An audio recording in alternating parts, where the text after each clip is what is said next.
we have a view on what it means to work for the kingdom that defines stewardship beyond measuring net worth. Our investments will generate a healthy return, and that's important. But that isn't the primary or most significant factor in determining where we invest.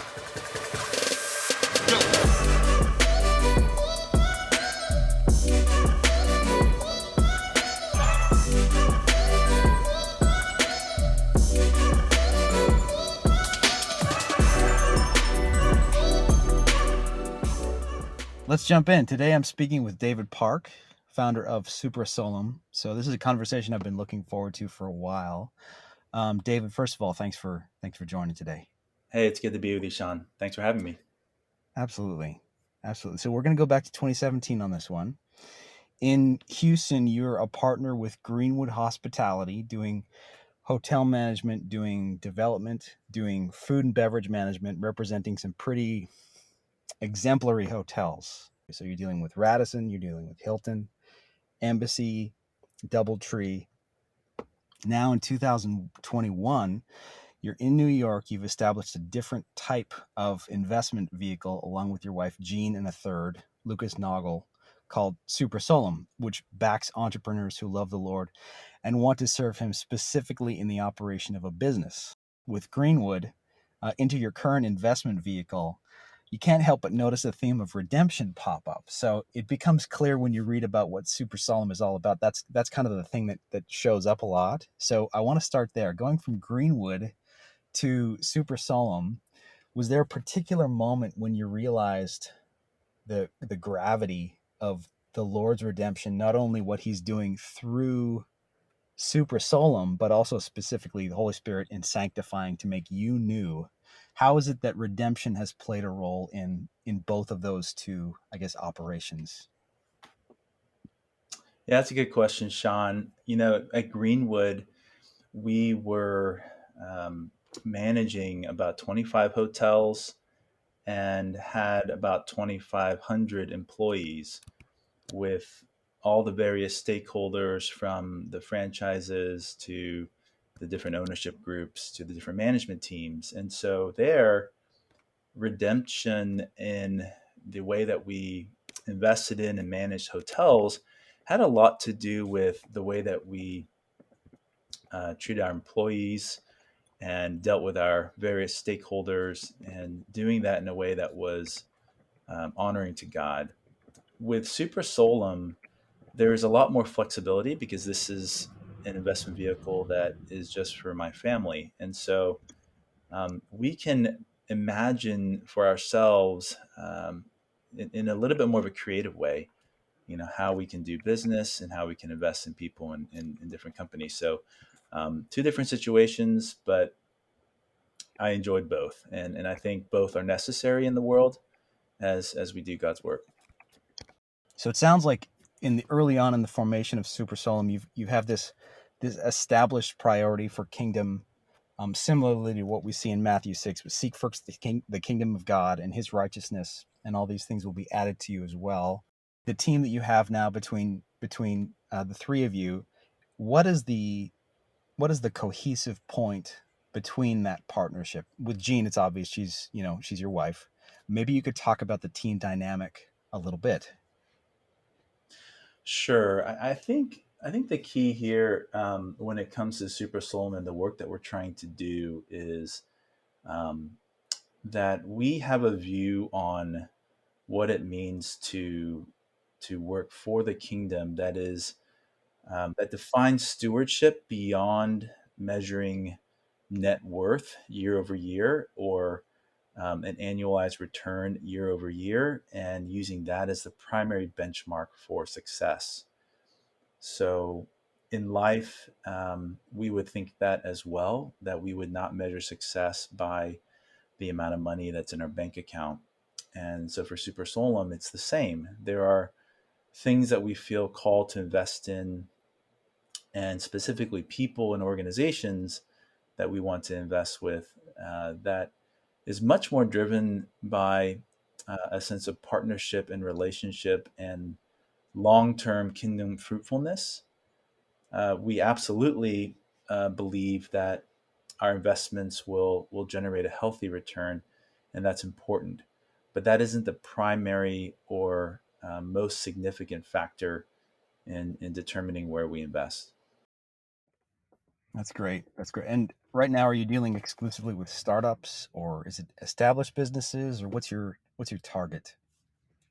It's a bit of a range. We'd like to invest across the board because um, this is capital that we believe can be used very creatively, and we don't have a specific mandate from an investor. This is our own capital. So, um, practically speaking, I think most of the capital does go towards either later stage companies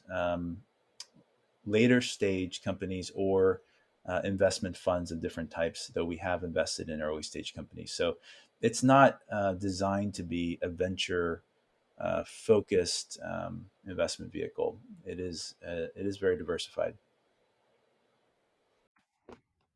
Got it. Okay. You used an interesting term there. You said creatively.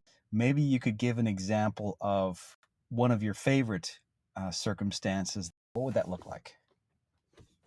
Sure. So, I mean, right off the bat, this is a pool of capital that we can use both for investing and for giving and philanthropy, right? So, right off the bat, the flexibility is in what the capital can be used for. So for example, we can partner with different friends in investing in um, a later stage company or a fund. We can do that in a partnership, or we can invest individually. We can invest in nonprofit organizations. We consider those to be investments as well. So these will not generate a financial return, but we can use our capital in that way. So just because of the nature of the vehicle, and that is a private vehicle, we can invest in different ways like that. That's cool. It sounds like you're using it in terms of how do you see the greater long-term investment? What's your heavenly investment opportunity here? Your best and greatest opportunity to have maximum impact. And I think that's what's most exciting about this. It's like you're thinking about it very differently than how traditional investment firms would, in that what's the return on investment? What's an example of a more innovative business plan that you've been excited about, if any? So I spent most of my career investing in real estate, and so the emphasis on this capital has been in investing outside of real estate, and it's been really fun uh, to be connected with entrepreneurs and leaders who are motivated by their faith and who are working on some very interesting problems. And so, um, just some of the ones off the top of my head that we've invested in. There's a very early stage concept company run by aerospace engineers who have been working on rockets, and they have a compelling idea to shorten the amount of time it takes to cross uh, from the U.S. to Asia from the current time to down to about an hour, and so it would transform um, global travel. And so this is a total sort of moonshot type opportunity, and yet there hasn't been much progress in air travel times for decades, and I think they're working on a really interesting and important problem.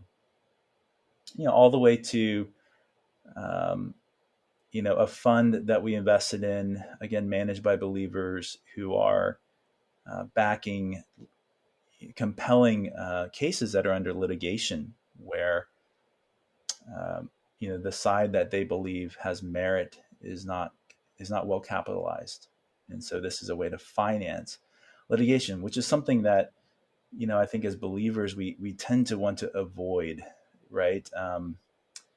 But this is the reality of the world. There are every day across the country lawsuits that are going on, and we have the opportunity to participate by financing ones that have merit. And and doing that with people who are ethical. And so, very sort of acyclical type of investment, not really correlated to the stock market and to the broader economy. And so, um, those are two of the ones that come to mind. And we're always looking for opportunities to do some interesting things.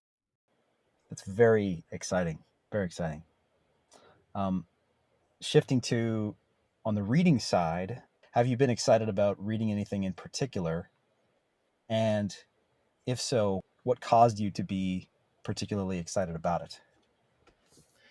Well, I'm involved in a church plant here in New York City that will launch later this year. And as Nice. part of the process of preparing our leaders, we're reading a book by Eugene Peterson called Under the Unpredictable Plant. And it's his reflections from a lifetime of being vocational ministry. And it's just so insightful because he's expressing what is often in our hearts, as we get involved in even lay leadership or in our church communities, the good and the bad. And I've just really enjoyed it. He's so highly regarded, and when you read this, you have a sense of why that's the case. There's just so much wisdom. I'm also a big fan of the books that Pete Scazzaro have written around emotional and spiritual health and Hmm. emotionally healthy leadership. He's a pastor here in Queens, and has been writing about his lifelong journey of becoming emotionally mature and how that's been critical to growing in his spiritual maturity, which is something that we don't often hear about in the church, but That's right.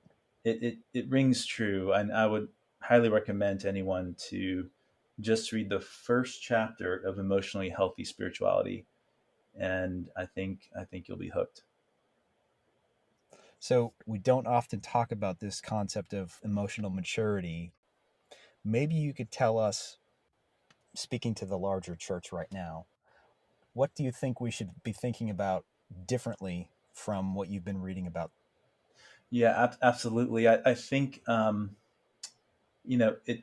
it's really important that I try to say this in a way that um, that conveys the fact that I'm not trying to shame the church at all.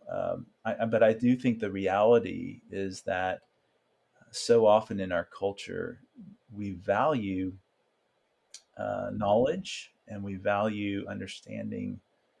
Um, but so often I think the knowledge and that understanding that we value can stay, let's say, in our head. It's really head knowledge. I think the gap between what we know in our head and what we truly believe in our heart is the explanation for so much of the, the leadership challenges that we've seen in the church and in our families and other organizations. This is this is that gap between what we know and what we do. And um, I think that when we think about why it is that I don't do what I believe, right? So much of that to me can be explained by the the underlying beliefs that we have about ourselves, that are very hard to get at because they go very deep and very far back into how we were formed as children, or as young people.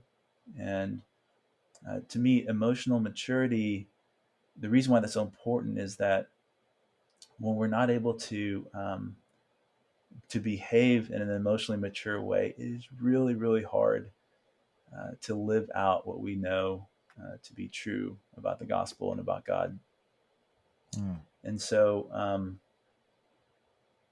we all have that experience of being in um, a relationship or in an organization with somebody who doesn't seem to do well under stress and under pressure. And maybe that's us. I know that was me.